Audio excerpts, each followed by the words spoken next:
Drug dealer Jay Slater stayed with at Airbnb reveals final time he saw teen before he plunged to death in Tenerife.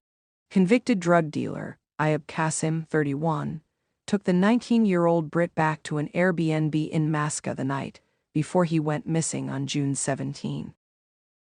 Qasim has always denied any involvement in Jay's death after the Lancashire teen was discovered in a ravine a short walk from the Airbnb. He says Jay spent the night in the PS40 night home before leaving in the early hours of the morning. Qasim, from Barking, East London, claims he offered Jay a lift back to his hotel complex, but the teen declined and walked away in a rush before disappearing. 4 months on from Jay's funeral, Qasim has given a 2-hour interview speaking about the last time he saw Jay. Speaking on the Central Club podcast, he said no blame can be placed on him over Jay's tragic death, as he left him still in one piece. Jay was pretty much chill the entire time he was at the Airbnb and had only asked for a cigarette and a blanket, Qasim said. He did admit to having survivor's guilt when he heard Jay had gone missing, but said at the time it felt like a told-you-so moment as Jay had refused to accept a lift back.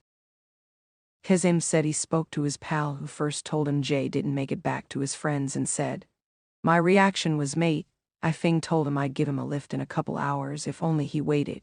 It's your lot's problem. I'm going to bed.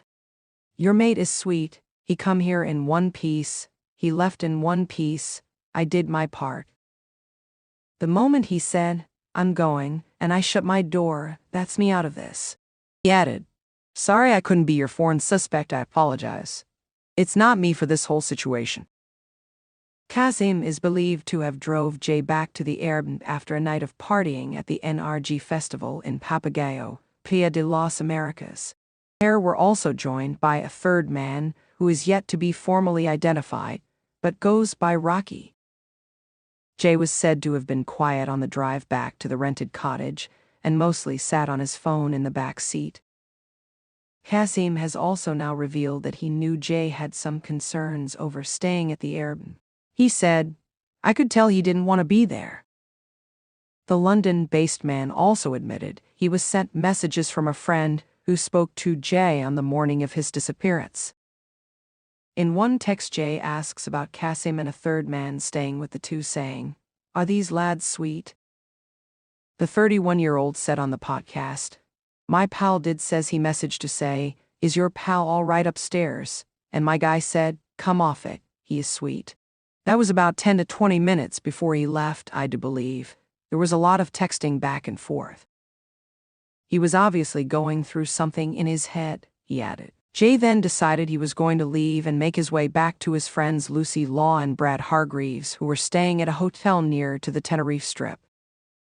Qasim says he again offered him a lift, but that Jay planned to catch a bus instead after speaking to a neighbor who had asked Qasim to move his car. The neighbor, Ofelia Medina Hernandez, told Jay a bus comes every 10 minutes. Jay never caught a bus and instead decided to attempt the 10-hour trek back to his hotel. During this treacherous journey, he is thought to have slipped on rocky terrain and plunged to his death. It is still unclear why the teen didn't wait for a bus or return to Qasim or Ophelia to ask for help. Qasim said that once Jay left for the bus, he felt like he was no longer responsible. When someone is telling you that they just want to go, you don't know what's going on in your head. They just want to go.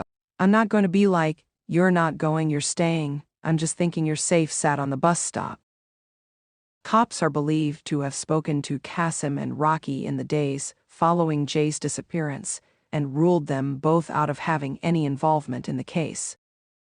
They deemed the man as not relevant. Qasim was jailed for 9 years back in 2015 for his role as the ringleader of a London-based gang dealing heroin and crack cocaine in Cardiff. Jay's grieving mum, Debbie Duncan, still wants answers from Qasim and Rocky over what happened to her son. She told the Sun that she wants to quiz both men on why they picked him up from the party and how he ended up leaving on his own. It comes as Qasim also revealed he had spent some time with Jay and his pal Brad in the days before he vanished. A large group of friends all went to watch England play against Serbia during Euro 2024, with Kasim meeting Jay through a mutual friend.